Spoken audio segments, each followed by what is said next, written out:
Hello guys and welcome to the YouTube channel of Wings Ek Udan. So let's make it together. Hello everyone and welcome to Wings Ek Udan. I am Shaini Gupta and welcome to my lecture series. ये मेरा continuity lecture है जिसमें हम study कर रहे हैं what are the various methods of collecting primary data. मैं आपसे पहले कुछ मेथड्स ऑलरेडी इंट्रोड्यूस कर चुकी हूँ जो कि थे पर्सनल इंटरव्यूज, देन आपके इंफॉर्मेशन फ्रॉम कॉरेस्पॉन्डेंस, देन हमने एक मेथड और इंट्रोड्यूस किया था दैट इज टेलीफोनिक इंटरव्यूज, कि कैसे हम डेटा कलेक्शन करते हैं by using these various methods. आज हम स्टडी करेंगे कि what is mail questionnaire method, जिसे हम डिटेल में पढ़ेंगे। ओके अगर मैंने मेल क्वेश्चनर मेथड की बात कर रही हूँ तो यहाँ से मेरा क्या मतलब है। अगेन मैंने आपको बोला था जब भी आपको कोई कॉन्सेप्ट पढ़ना है, कोई कॉन्सेप्ट को समझने की कोशिश करनी है तो हमेशा उसे थोड़ा ब्रेक करें। ठीक है, ब्रेक करने से मेरा मतलब है कि अगर मैं बात कर रही हूँ मेथड की तो दैट मीन्स कौन सा मेथड, क्वेश्चनर मेथड, और जो कि कौन सा है, मेल्ड। ठीक है, दैट मीन्स यहाँ पे हमारी टू टर्म्स इंट्रोड्यूस हो रही हैं, एक क्वेश्चनर और दूसरा क्या है, मेल्ड। क्वेश्चनर से मैंने ऑलरेडी आपको बता चुकी हूँ कि क्वेश्चनर क्या होता है। क्वेश्चनर वो एक डॉक्यूमेंट है जिसमें कुछ लिस्ट ऑफ क्वेश्चंस होंगे जो कि रिस्पोंडेंट को आंसर करने होते हैं। ठीक है, दैट मीन एक ऐसा परफॉर्मा होता है, ऐसा डॉक्यूमेंट होगा जहाँ पे कुछ नंबर ऑफ क्वेश्चन सेट किए होंगे। वो सेट कौन करता है, इन्वेस्टिगेटर, जो कि इन्वेस्टिगेशन कंडक्ट करता है, और उन क्वेश्चंस के आंसर कौन देता है, रिस्पोंडेंट। क्लियर, दैट मीन्स अब वो क्वेश्चनर जो किसकी हेल्प से हो रहा है, मेल्ड। और यहाँ से मेल से मेरा मतलब है बाय पोस्ट, क्योंकि यूजुअली हम बाय पोस्ट की ही बात करते हैं। ठीक है, तो दैट मीन्स वो क्वेश्चनर जो मैं बाय पोस्ट भेज रही हूँ, किसको, अपने रिस्पोंडेंट्स को। क्यों भेज रही हूँ, क्यों, क्योंकि मेरे को कुछ डेटा कलेक्शन करनी है और जिसके आंसर्स कौन दे सकता है, मुझे सिर्फ रिस्पोंडेंट ही दे सकता है। That means questionnaire is the method which is sent to the persons, और वो पर्सन्स कौन है, आपके रिस्पोंडेंट्स। जिन पर्सन्स को हम सेंड करेंगे वो पर्सन्स कौन है, आपके रिस्पोंडेंट्स। हम सेंड कैसे करते हैं, by post, and they are concern with the request to answer the questions and return the questionnaire to the investigator. That means वो जो क्वेश्चनर है उनके आंसर्स देखे, उन्हें रिटर्न करे, किसको, इन्वेस्टिगेटर को। ठीक है, तो वो मेथड जिसमें हम क्वेश्चनर सेंड करते हैं by post to the respondent and they return back to the investigator. अब इसमें क्या होता है, इसके साथ एक लेटर भी अटैच किया जाता है। लेटर अटैच करने से क्या पर्पस है कि उस लेटर में लिखा रहता है कि ये जो इन्वेस्टिगेटर कंडक्ट कर रहा है उसका पर्पस क्या है। ठीक है, सो दैट रिस्पोंडेंट को तो वो बाय पोस्ट भेज रहा है, दैट मीन पर्सनली हम कांटेक्ट नहीं करने वाले हैं यहाँ पे। ठीक है, पर्सनली मैं हर एक रिस्पोंडेंट से नहीं मिल रही हूँ, जस्ट मैं बाय पोस्ट उसको भेज रही हूँ। और बाय पोस्ट अगर मैं भेज रही हूँ तो उस पर्सन को, उस रिस्पोंडेंट को पता होना चाहिए कि इस क्वेश्चनर का पर्पस क्या है। तो उस लेटर को जो हम अटैच करते हैं उसमें रहता है कि पर्पस ऑफ स्टडी क्या है, ये हम कंडक्ट क्यों कर रहे हैं, और वहाँ पे लिखा होगा कि जितना जल्दी हो सके आप इसको सेंड बैक कर दें। ठीक है, that means a letter is attach to this, a letter is attached to the questionnaire. Okay, यहाँ पे एक लेटर अटैच किया जाता है क्वेश्चनर के साथ, सो दैट कि उनको पर्पस पता चले कि इसका पर्पस क्या है स्टडी का, to know the purpose of the study, purpose of the study. Okay, study कह सकते हो या फिर इन्वेस्टिगेशन कह सकते हो। एक तो ये बात, और दूसरा उसमें क्या लिखा होगा, दैट मीन्स एक तो वहाँ पे पर्पस लिखा रहता है और दूसरा वहाँ पे ये भी एश्योरिटी दी जाएगी कि जितना भी ये डेटा है वो हम आपका कॉन्फिडेंशियल रखेंगे, वो एक सीक्रेट रहेगा, वो हम किसी से भी रिवील नहीं करेंगे, किसी को भी डिस्क्लोज नहीं करेंगे। That means it is assured that the information would be kept secret. ये एक यहाँ पे मेन प्रायोरिटी दी जाती है कि आप जो भी हमें डेटा दोगे हम उसे सीक्रेटली भी रखेंगे, प्लस इसका पर्पस क्या है वो भी पहले से उसे एश्योर कराया जाता है कि इसका पर्पस है क्या। दैट मीन्स अगर मैं इसकी सूटेबिलिटी की बात करूँ तो ये मेथड कहाँ सूटेबल होगा, ऑब्वियसली ये मेथड अगेन उन्हीं एरियाज में, उन्हीं केसेस में सूटेबल होगा जहाँ का एरिया ऑफ इन्वेस्टिगेशन बहुत ज़्यादा होगा। मीन्स अगर मुझे लार्ज एरिया कवर करना है उसी केस में ही मैं ये मेथड यूज़ कर सकती हूँ। क्लियर, और दूसरा इसकी प्रायोरिटी क्या होगी कि जो मेरे रिस्पोंडेंट्स है, ये वही मेथड हम उन्हीं केसेस में यूज़ कर सकते हैं जिन केसेस में जो मेरे रिस्पोंडेंट्स है, जो कि मुझे आंसर करने वाले हैं, वो अगर एजुकेटेड या लिटरेट हैं। तो that means if they are educated और लिटरेट, उन्हीं केसेस में ही हम ये मेथड यूज़ कर सकते हैं या उन्हीं केसेस में ये मेथड सुटेबल होगा। So these are the various suitabilities criteria. Okay, किन केसेस में, एक तो वो एरिया बहुत वाइड होगा, नैरो एरिया में मुझे इतना क्वेश्चनर सेंड करने की, सर्वे कंडक्ट करने की ज़रूरत नहीं पड़ेगी। बाय पोस्ट में तभी भेज सकती हूँ अगर मेरे पास एरिया बहुत बड़ा है और मुझे लार्ज इंडिविजुअल्स को जो है, लार्ज नंबर ऑफ इंडिविजुअल्स को कवर करना है। ओके, सो आप इसका स्क्रीनशॉट ले सकते हैं।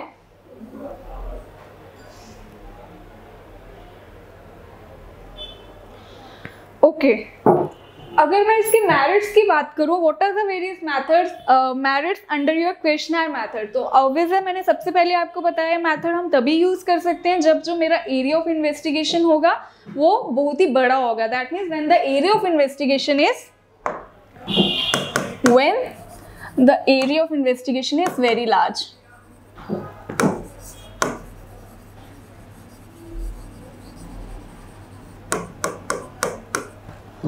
Is very large.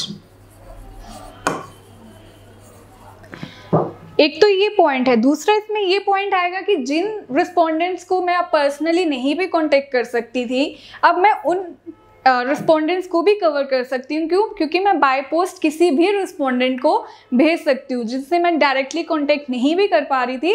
तो by using this very method I can contact each and every respondent जिससे भी मुझे वो डेटा कलेक्शन की ज़रूरत है। That is why this method has a very wide coverage. अगर मैं नेक्स्ट पॉइंट की बात करूँ, इकोनॉमिकल, तो ये मेथड क्यों इकोनॉमिकल है? क्यों? क्योंकि इसमें मुझे पैसा भी कम लग रहा है, टाइम भी कम लग रहा है। आप बोलोगे मैम इसमें तो काफ़ी ज़्यादा टाइम लगेगा।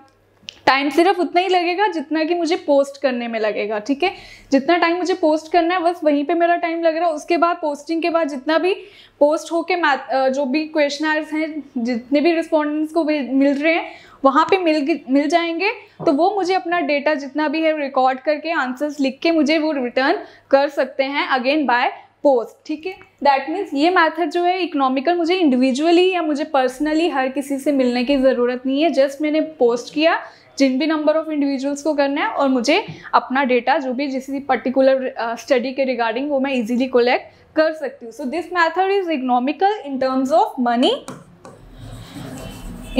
Of money, time etcetera. Okay, या आप एफर्ट्स इन्वॉल्व भी कह सकते हो। ओके,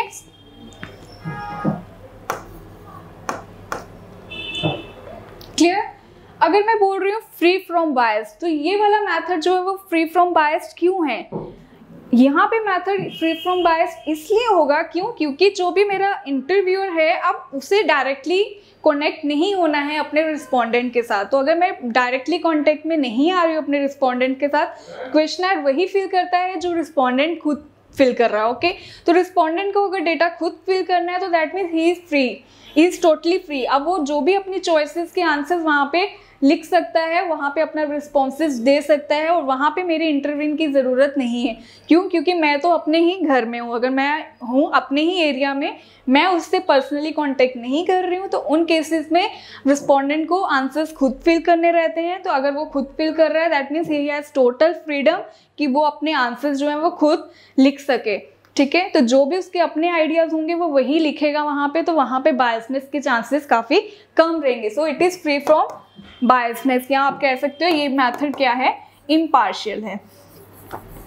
ओके, अगर मैं ओरिजिनलिटी की बात कर रही हूँ, ये किसका बहुत इंपॉर्टेंट मेरिट है कि इसमें ओरिजिनलिटी के भी काफ़ी चांसेस हैं। ओरिजिनलिटी से मेरा मतलब ये है कि यहाँ पे जितना मैंने अभी आपको लास्ट में, these all points are very interconnected. अगर मैं बोल रही हूँ कि ये मेथड इकोनॉमिकल है, यहाँ पे वाइड कवरेज रहती है। वाइड कवरेज से मेरा मतलब है कि हम जितने भी रिस्पोंडेंट्स को क्वेश्चनर सेंड करना चाहते हैं बाय पोस्ट कर सकते हैं और वो रिस्पोंडेंट मुझे अपना डेटा भी भेज सकता है। फ्री फ्रॉम बायसनेस इसलिए है क्योंकि जो भी डेटा मुझे कलेक्शन करनी है वो इंटरव्यूअर खुद उसको पर्सनली विजिट करने की ज़रूरत नहीं है। जस्ट जो रिस्पोंडेंट है वो अपनी मर्जी से अपने अकॉर्डिंग मुझे वो डेटा फिल करके सेंड बैक कर सकता है बाय पोस्ट। बट ओरिजिनलिटी से मेरा मतलब है कि अब मैंने बोला कि जो भी रिस्पोंडेंट है वो अपनी मर्जी से डेटा फिल कर रहा है, ठीक है। अगर मैं अपनी मर्जी से डेटा फिल कर रही हूँ दैट मीन्स वो जो डेटा होगा वो ओरिजिनल होगा, उसमें इंटरव्यूअर जो है या इन्वेस्टिगेटर आप कह सकते हो वो इंटरफेयर नहीं कर रहा है। अगर वो it is totally free from interference that means जो मेरे आइडियाज़ हैं, मैं अपनी मर्जी से जो भी मैं आंसर करना चाहती हूँ उसमें टोटली मेरे ही व्यूज़ होंगे। तो अगर मेरे व्यूज़ हैं दैट मीन्स ये जो डेटा है वो एक्यूरेट भी होगा, रिलायबल भी होगा और इसमें ओरिजिनलिटी के चांसेस काफ़ी ज़्यादा है। ओरिजिनलिटी से मेरा मतलब है कि ये एक्यूरेट भी होगा और रिलायबल भी होगा। Because why is it so? क्योंकि जो भी रिस्पोंडेंट्स हैं वो खुद फिल कर रहे हैं।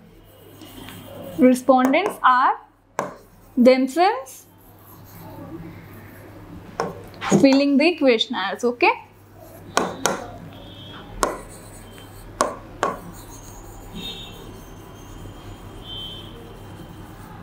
So that is why this method is very much original, okay? These are the various merits of your questionnaire method, okay, mail questionnaire method.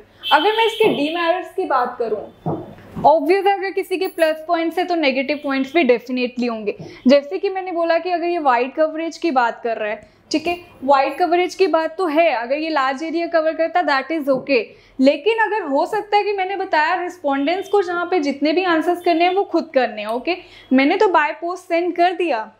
अब ये भी हो सकता है कि रिस्पोंडेंट विलिंग ही ना हो क्वेश्चनर को फिल करने में, या ऐसा हो सकता है अगर मैं अपनी बात कर रही हूँ मेरा मन ही नहीं कर रहा है कि मैं क्वेश्चनर फिल करूँ, अभी मैं बोर हो रही हूँ या मेरा मन नहीं है, मैं थकी हुई हूँ, मैं किसी और काम में बिजी हूँ, तो मैं बोलूँगी यार कौन भरेगा इसको, ठीक है। अगर मैंने क्वेश्चन, हो सकता है कई बार कुछ क्वेश्चनर्स ऐसे होते हैं जिसमें क्वेश्चन नंबर ऑफ क्वेश्चन काफ़ी ज़्यादा होते हैं या काफ़ी डिटेलिंग होते हैं, तो मैं अगर बोलूँगी यार इतना टाइम लगने वाला है इसको छोड़ो मुझे नहीं भरना, तो ऐसे भी केसेस होते हैं जहाँ पे रिस्पोंडेंट्स जो होते हैं उनका लैक ऑफ इंटरेस्ट होता है, या आप ऐसे कह सकते हो कि वो विलिंग नहीं होते हैं उन क्वेश्चनर्स को फिल करने के लिए, तो वहाँ पे हमारे जो एक्यूरेसी के चांसेस फिर कम हो जाएंगे। That means lack of interest of the, due to the lack of interest of the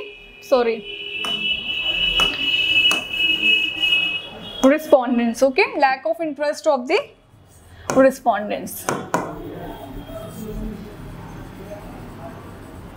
in filling the questionnaires,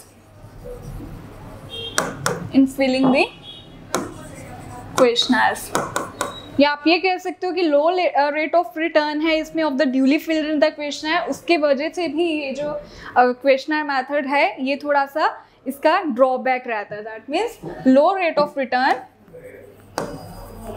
आप इसको ऐसे भी कह सकते हो, low rate of return of the duly filled in the questionnaire, okay. Same meaning है, just मैं बता रही हूँ कि अगर मेरा इंटरेस्ट ही नहीं है उस क्वेश्चनर को फिल करने में तो उन एरियाज में, अगर उन केसेस में ये मेथड सूटेबल नहीं होने वाला है, ठीक है।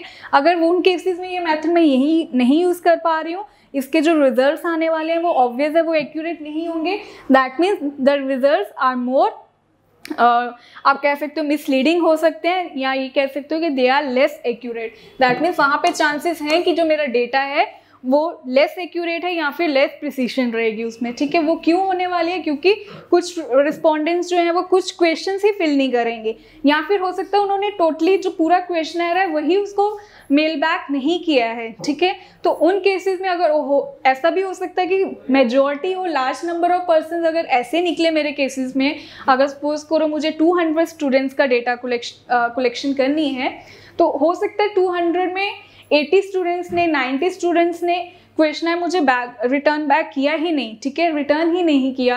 या ऐसे हो सकता है कुछ पर्सन ऐसे हो सकते हैं जिन्होंने कुछ क्वेश्चंस के ही आंसर फिल नहीं किए, तो अगर उन केसेस ऐसे सिनेरियो हुआ तो मेरा जितना भी डेटा कलेक्शन होगी, जो भी मैं वहाँ से एनालिसिस करने वाली हूँ, क्या वो एक्यूरेट होगी? Definitely not. आप यही कहोगे कि मैम उन केसेस में अगर हम डेटा कलेक्शन कर रहे हैं तो जो भी वहाँ से फाइंडिंग्स आने वाली है वो एक्यूरेट भी नहीं होगी और उसमें इतना रिलायबिलिटी नहीं होने के चांसेस है। Clear? That means it has limited scope. Why is this so? अगर मैंने बोला इसका लिमिटेड स्कोप है तो वो क्यों है? इसलिए क्योंकि मैंने आपको पहले ही ये मैथड जब बताया था, मैंने लास्ट अपनी इसमें बताया था कि इसकी सुटेबिलिटी क्या है, कि ये जो मैथड है उन्हीं केसेस में सुटेबल हो सकता है जहाँ पे जो मेरे रिस्पोंडेंट्स है वो एजुकेटेड होने चाहिए, ठीक है। दैट मीन्स मैंने यहीं पे इसकी कंडीशन, प्रीरिक्विजिट कंडीशन लगा दी कि ये मेथड हम तभी यूज़ कर सकते हैं अगर रिस्पोंडेंट एजुकेटेड है। तो जिन केसेस में रिस्पोंडेंट एजुकेटेड नहीं है या इलिटरेट है, उन केसेस में ये मेथड जो है वो सुटेबल नहीं हो पाएगा। So the respondents who are not using या who do not have telephone, या आप ये कह सकते हो हु आर नॉट एजुकेटेड, ठीक है। The respondents who are not educated, okay.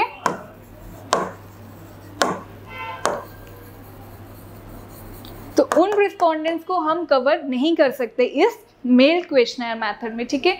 जिन भी रिस्पोंडेंट्स के पास इतनी नॉलेज नहीं है कि कैसे ये क्वेश्चनर हो सकता है वहाँ पे इंग्लिश में लिखे हों या वो उनको पढ़ना ही नहीं आता है, तो वो पर्सन जो इलिटरेट हैं, जिन्हें पढ़ना नहीं आता है, उन पर्सन से अगर मुझे डेटा कलेक्शन करनी हो by using this via post या बाय पोस्ट आप कह सकते हो, वहाँ से हम डेटा कलेक्शन नहीं कर पाएंगे, ठीक है।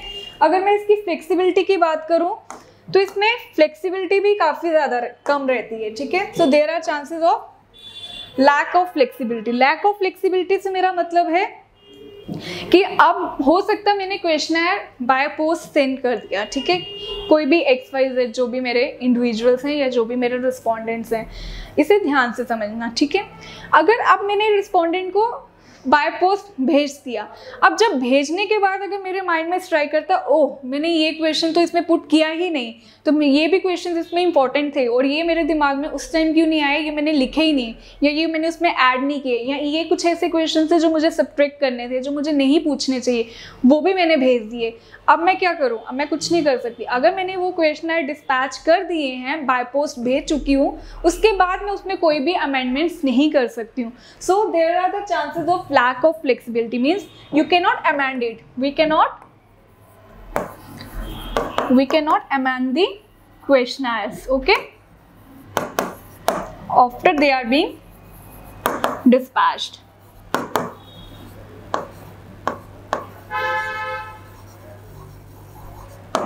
जैसे ही क्वेश्चनर्स डिस्पैच कर दिए मैंने, अगर उसके बाद मुझे कोई उनमें अमेंडमेंट्स करनी हो तो वो मैं नहीं कर पाऊंगी। क्यों नहीं कर पाती? क्योंकि क्वेश्चनर बाय पोस्ट तो चले गए हैं, अब वो डायरेक्ट किसके पास जाएंगे? रिस्पोंडेंट के पास ही जाएंगे।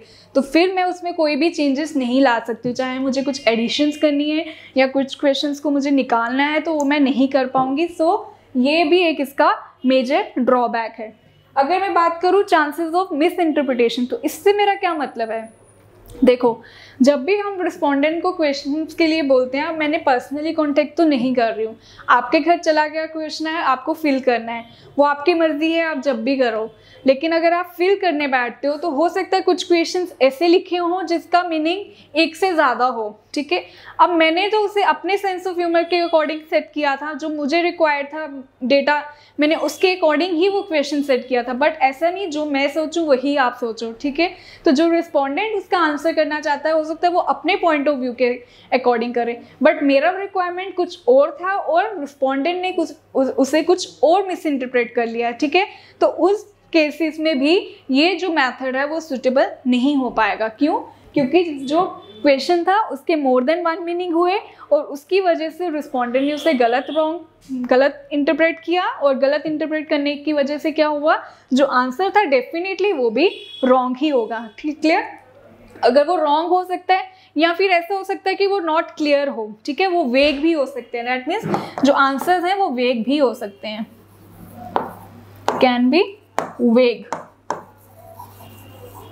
मीन्स नॉट क्लियर, ठीक है। अगर वो आंसर वेग भी हो सकते हैं या ऐसा भी हो सकता है कि वो क्वेश्चन जो रिस्पोंडेंट है वो फिल ही ना करे, इस वजह से कि उसको समझ ना आए कि इसका मतलब ये होगा कि इसका मतलब ये होगा। तो या तो वो कुछ आंसर और उसका लिख देगा, मिस इंटरप्रेट कर सकता है, या फिर ऐसा भी हो सकता है कि वो क्वेश्चन ही छोड़ दे, वो क्वेश्चन ही लीव कर दे कि ये क्वेश्चन मुझे फिल ही नहीं करने। तो अगर वो क्वेश्चन फिल नहीं करेगा, अगेन किसके चांसेस आएंगे? लैक ऑफ ओरिजिनलिटी के। लैक ऑफ ओरिजिनलिटी अगेन क्या होगा यहाँ पे कि जो भी मैंने आंसर्स करने थे वो मैंने सारे आंसर्स नहीं किए अकॉर्डिंग टू द इन्वेस्टिगेटर, और अगर वो लार्ज नंबर ऑफ पीपल की वही सेम पॉइंट ऑफ व्यू रहा, सेम मैक्सिमम क्वेश्चनर्स में कुछ क्वेश्चंस फिल नहीं है, तो वहाँ से जितना भी डेटा होगा ऑब्वियस है वो एक्यूरेट भी नहीं होगा, उसमें इतनी रिलायबिलिटी भी नहीं रहेगी, उसमें मिस इंटरप्रिटेशन काफ़ी ज़्यादा होंगी और उसमें लैक ऑफ फ्लेक्सिबिलिटी भी ज़्यादा है, ठीक है। दैट मीन्स ये इसके कुछ ऐसे क्या है, डीमेरिट्स। अगर मैं बायसनेस की बात करूँ तो क्या उसमें बायसनेस होगी? अब हो सकता है कि जो रिस्पोंडेंट्स है, अगर रिस्पोंडेंट्स ही बायस्ड निकले, ठीक है, तो रिस्पोंडेंट्स अगर बायस्ड हैं तो उन केसेस में भी यहाँ पे ड्रॉबैक, ये भी एक इसका मेजर ड्रॉबैक है, ठीक है। क्यों? क्योंकि जितने भी आपके क्वेश्चंस हैं, हो सकते हैं कई बार रिस्पोंडेंट जो है वो नहीं देना चाहे आंसर, या वो उसको जानता है इंटरव्यूअर को, तो ठीक है, तो इंटरव्यूअर बोल देगा कि आप ऐसे भर दो, वैसे भर दो, कर दो इसको।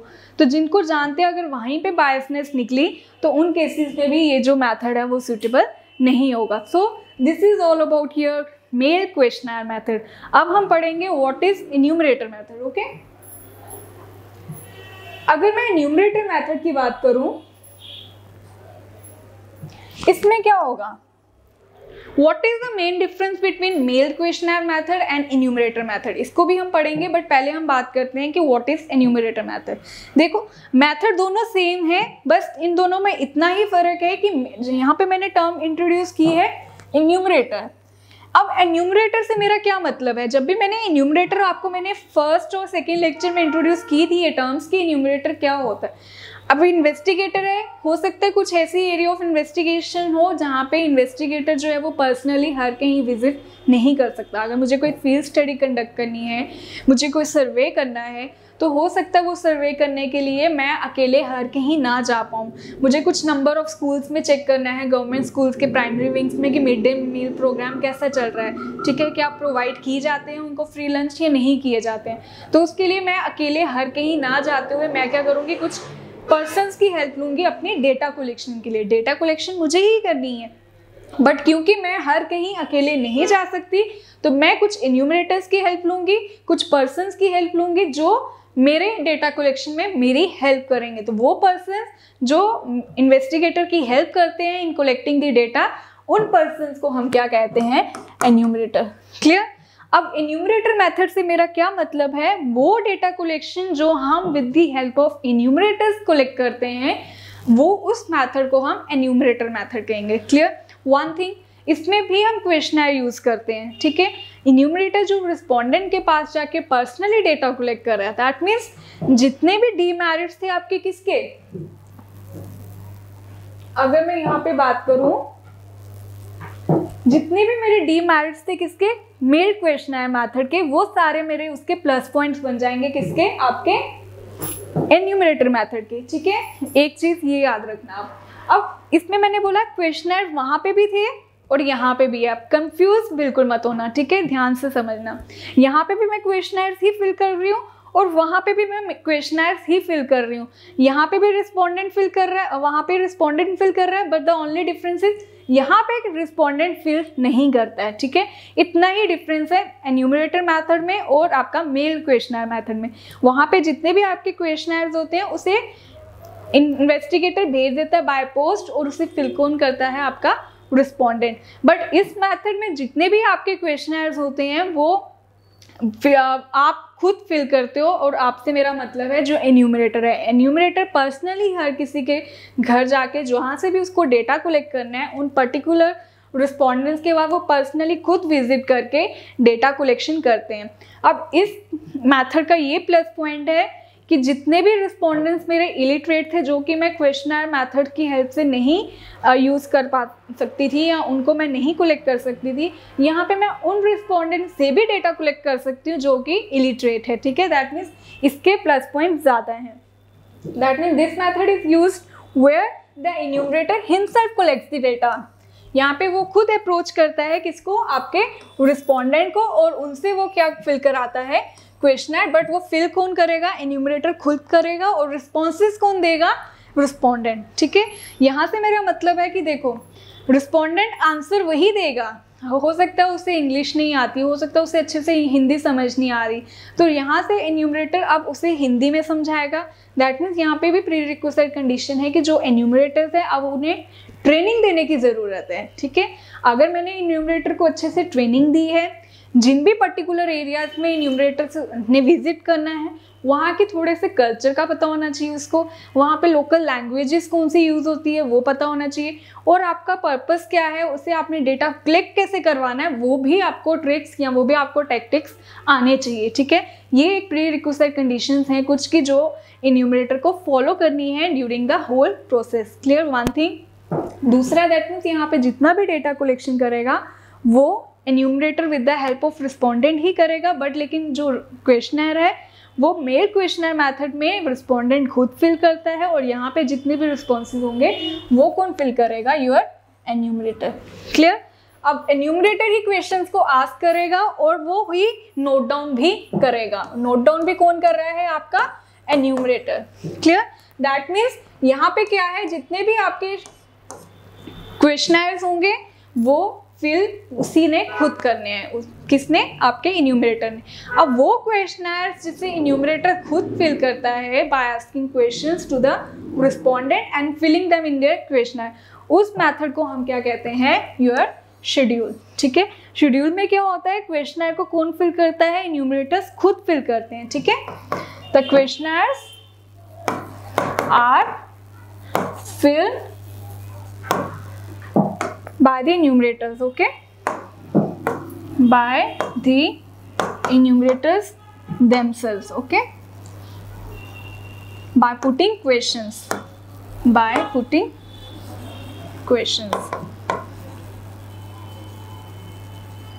that means इस मेथड में क्या होता है, जो भी इन्यूमरेटर खुद फिल कर रहा है क्वेश्चनर को उसके लिए एक टर्म यूज की जाती है and that is your schedule. इनको हम बोलते हैं कि ये है स्केड्यूल्स बोल सकते हो आप, ये शेड्यूल बोल सकते हो, जो भी जैसे प्रोनाउंस करता है। ओके। सो इस मेथड को हम क्या कहते हैं, schedules. Okay.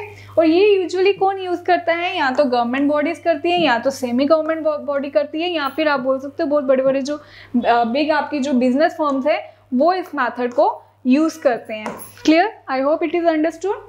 Next, what is the suitability. अब मैं बोलूँ ये मैथड कहाँ यूज़ होता है, अगेन ये मैथड वही यूज़ होगा जहाँ पे जो मेरा एरिया ऑफ इन्वेस्टिगेशन होगा वो बहुत ही बड़ा होगा। दैट मीन्स मेरा जहाँ पे फील्ड ऑफ इन्वेस्टिगेशन जो है वो बहुत ही लार्ज है। ओके।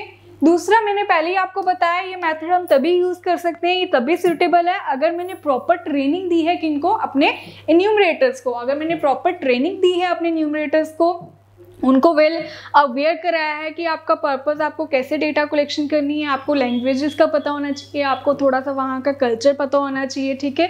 तो उसके अकॉर्डिंगली ही आप डेटा कलेक्ट इजीली कर सकते हो। So these are the various suitable cases where this method can be easily used. Okay. Then what are the various merits? Again मैंने आपको पहले ही बताया जितने भी आपके डीमेरिट्स थे किसके, मेल क्वेश्चनर मेथड के, वो सारे के सारे इसके क्या बन जाएंगे, मेरिट्स बन जाएंगे। क्लियर। दैट मीन्स उसका डीमेरिट क्या था कि वो लेस एक्यूरेट रहते हैं, उसमें लेस प्रिसीशन रहती है, मिस इंटरप्रिटेशन होती है। Okay. That mean limited scope है, बट इसका वाइड स्कोप है।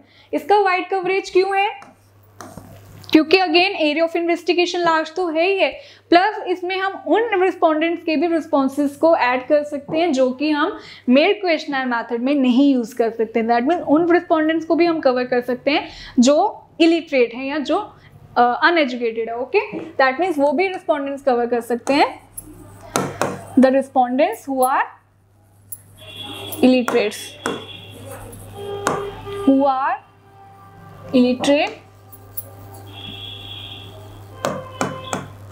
can also give the responses. Okay.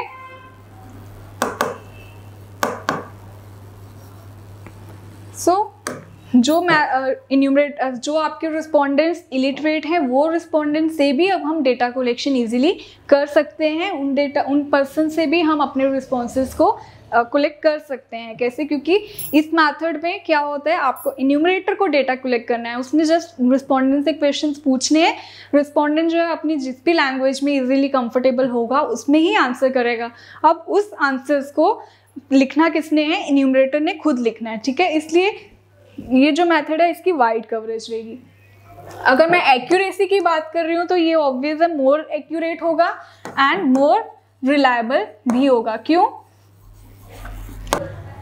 ये मेथड जो है ज़्यादा एक्यूरेट और रिलायबल क्यों है, क्योंकि इसमें क्या रहता है, जो भी डेटा कलेक्शन करते हैं वो एन्यूमरेटर्स करते हैं, वन थिंग। बट एन्यूमरेटर्स वही कलेक्ट करेंगे जो कि स्पेशलाइज्ड होंगे। मैंने आपको पहले ही बताया है, एन्यूमरेटर्स जो डेटा कलेक्शन करते हैं इस मेथड में उनको पहले से ही एक स्पेशल ट्रेनिंग दी जाती है। दैट मीन्स ये मेथड जो है वो मोर एक्यूरेट और मोर रिलायबल भी होगा बिकॉज जो एन्यूमरेटर्स हैं they are specialized, enumerators are specialised,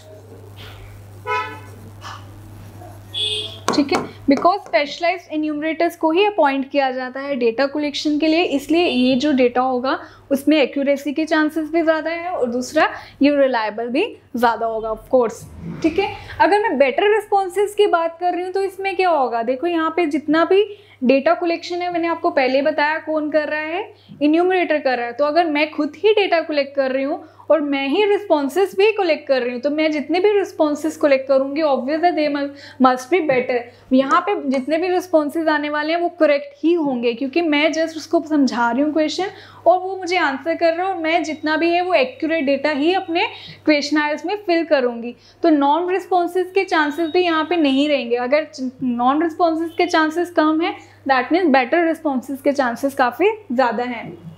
so non responses जो होंगे यहाँ पे नहीं होंगे, ठीक है। नॉन रिस्पॉन्सेस के चांसेस क्यों नहीं है, क्योंकि न्यूमरेटर्स यहाँ पे जितना भी डेटा कलेक्शन कर रहे हैं वो खुद पर्सनली जाके कर रहे हैं और खुद ही लिख रहे हैं। तो ऐसा कोई क्वेश्चन नहीं होगा जिसका आंसर उन्हें नहीं मिलेगा या जिसका आंसर रिस्पॉन्डेंट नहीं दे पाएगा। क्लियर। अगर मैं ये बोलूँ ये मैथड जो है वो फ्री फ्रॉम बायसनेस है, इससे मेरा क्या मतलब होगा, इससे मेरा ये मतलब होगा क्योंकि मैंने आपको पहले बताया जो न्यूमरेटर्स हैं वो किसने हायर किए हैं, इन्वेस्टिगेटर ने, ठीक है। दैट मीन्स एक आपका इन्वेस्टिगेटर है, इन्वेस्टिगेटर ने हायर किया है एन्यूमरेटर। एन्यूमरेटर क्या करता है, रिस्पोंडेंट से क्या करेगा, डेटा कलेक्ट करता है, ठीक है। तो मैंने जो डेटा कलेक्शन करनी है वो अपने लिए तो नहीं करूँगी डेफिनेटली, जितना भी मैं डेटा कलेक्शन कर रही हूँ वो मैं किसी और का काम कर रही हूँ। किसी और से मेरा मतलब है कि मैं जितना भी डेटा कलेक्शन कर रही हूँ वो मैं इन्वेस्टिगेटर के लिए कर रही हूँ। ऑब्वियस है, मैंने अपने अगर रिक्वायरमेंट नहीं है मेरी, मैं किसी और के लिए डेटा कलेक्शन कर रही हूँ तो मेरा कोई अगर पर्सनल बेनिफिट यहाँ पे नहीं है तो that means this method is totally free from biasness या फिर यहाँ पे इम्पार्शियल कह सकते हो आप, ठीक है। ओके अगर मैं नेक्स्ट पॉइंट की बात करूँ दैट इज पर्सनल कॉन्टैक्ट। तो यहाँ पे एक ये भी बेनिफिट है इस मेथड का कि यहाँ पे आप पर्सनल कॉन्टैक्ट कर सकते हो। क्यों, क्योंकि यहाँ पे जितना भी डेटा है, अगेन वही टर्म्स यूज हो रही है कि जब एन्यूमरेटर खुद डेटा कलेक्शन कर रहा है तो वहाँ पे दैट मीन वो पर्सनली कॉन्टैक्ट कर रहा है, वो सबसे फेस टू फेस मिल रहा है। तो फेस टू फेस कॉन्टैक्ट में अगर हम आ रहे हैं तो वो डेटा जो होगा मोर एक्यूरेट होगा, मोर रिलायबल होगा, it must be free from biasness, उसमें एक्यूरेसी के चांसेस भी ज़्यादा हैं, उसमें बेटर रिस्पॉन्सेज की भी चांसेस ज़्यादा हैं और उसमें आप पर्सनल कॉन्टैक्ट भी कर सकते हो। ओके सो अब इसको स्टडी करते हैं। अगर मैंने इसके डीमेरिट्स की बात करी है तो मैंने आपको पहले ही बताया कि यहाँ पे एन्यूमरेटर्स खुद डेटा कलेक्ट करते हैं और एन्यूमरेटर्स जो डेटा कलेक्शन कर रहे हैं उन्हें पहले से ही थोड़ी ट्रेनिंग दी जाती है, ठीक है। ताकि उनको पहले एक स्पेशलाइज ट्रेनिंग दी जाती है, आपको कौन से एरियाज़ कवर करने हैं, वहाँ की कौन सी लैंग्वेजेस को आपको समझना है, आपको उससे अट्रैक्ट कैसे करना है, आपको कैसे अपने रिस्पॉन्सेस को कलेक्ट करना है, ठीक है। वहाँ का कल्चर भी आपको थोड़ा सा अडॉप्ट करना है। दैट मीन्स ये मेथड जो है वो काफ़ी ज़्यादा एक्सपेंसिव होने वाला है। क्यों होने वाला है, क्योंकि मुझे प्रॉपर उसको ट्रेनिंग भी देनी है। तो अगर मैं ट्रेनिंग दे रही हूँ एज जो एन्यूमरेटर्स हैं they have to be trained, उनको ट्रेनिंग की ज़रूरत है। तो अगर ट्रेनिंग देनी है मैंने तो दैट मीन्स यहाँ पे काफ़ी ज़्यादा मनी स्पेंड होने वाला है। That means money spend, okay. और अगर जिस भी प्रोसेस में मनी स्पेंड होगा तो वो प्रोसेस ऑब्वियस है टाइम कंज्यूमिंग भी होगा और वहाँ पे एक्सपेंसिव भी होगा। दैट मीन्स ये जो मेथड है टाइम कंज्यूमिंग भी काफ़ी ज़्यादा है, ट्रेनिंग में भी टाइम लगेगा। वन थिंग, अगर मैं एन्यूमरेटर्स पर्सनली कॉन्टेक्ट कर रहा है सबको तो वहाँ पे भी टाइम लगने वाला है। तो इस वजह से ये जो मेथड है it is very much time consuming, ठीक है। अगर मैं पार्शियल की बात कर रही हूँ तो ये मेथड पार्शियल क्यों है, हो सकता है कि जो रिस्पोंडेंट्स है वो पार्शियल हो वो आंसर्स ना देना चाहते हो, वो अपनी मर्जी से कुछ भी आंसर्स दे दें, ठीक है। तो यार रिस्पोंडेंट उसे इन्यूमरेटर से दोनों जानते हैं, तो वो बोलेंगे इसका यही आंसर कर दो, ठीक है। तो इसमें में भी हो सकता है कि अगर वो दोनों पार्शियल हैं या अगर रिस्पोंडेंट्स ही पार्शियल हैं, तो उस केस में भी जो भी हमें रिजल्ट्स मिलेंगे, जो भी मैं एनालिसिस करने वाली हूँ, वो एक्यूरेट नहीं होगी, ठीक है। और यूजुअली ये जो मेथड है मैं आपको ऑलरेडी बता चुकी हूँ कि गवर्नमेंट बॉडीज़ ही यूज़ करते हैं, गवर्नमेंट ऑर्गेनाइजेशंस यूज़ करती हैं। जैसे कि अभी आप देख सकते हो कि इस मेथड को हम सेंसस डेटा के लिए भी यूज़ करते हैं, सेंसस डेटा कलेक्शन के लिए। सेंसस डेटा जो आपको पता होगा, सेंसस में क्या होता है, जब आप ईच एंड एवरी यूनिट को कैलकुलेट करते हो, ईच एंड एवरी यूनिट को काउंट करते हो, या ईच एंड एवरी यूनिट की स्टडी करते हो ऑफ अ पॉपुलेशन, ठीक है। जब भी अगर होल पॉपुलेशन है तो होल पॉपुलेशन में जितने भी नंबर ऑफ यूनिट्स आते हैं, अगर आप सबको स्टडी करोगे, किसी भी इंडिविजुअल को आपको छोड़ नहीं सकते हो, तो ये जितने भी number of individuals of a population को अगर आप स्टडी कर रहे हो, इसे हम सेंसस डेटा कहेंगे, वन थिंग। और इसमें होता क्या है कि आप किसी भी इंडिविजुअल को छोड़ नहीं सकते। तो इस डेटा कलेक्शन के लिए हमें ये जो सेंसस डेटा है, वहाँ पे भी हम एन्यूमरेटर मेथड ही यूज़ करते हैं, क्योंकि वहाँ पे भी एन्यूमरेटर्स को हायर किया जाता है। इन्वेस्टिगेटर जो भी, जैसे कि आप सेंसस डेटा कौन कलेक्ट करता है, आपको पता होगा कि जो ऑफिस ऑफ रजिस्ट्रार जनरल है, सेंसस कमिश्नर का जो ऑफिस है, यही डेटा कलेक्शन करते हैं सेंसस डेटा।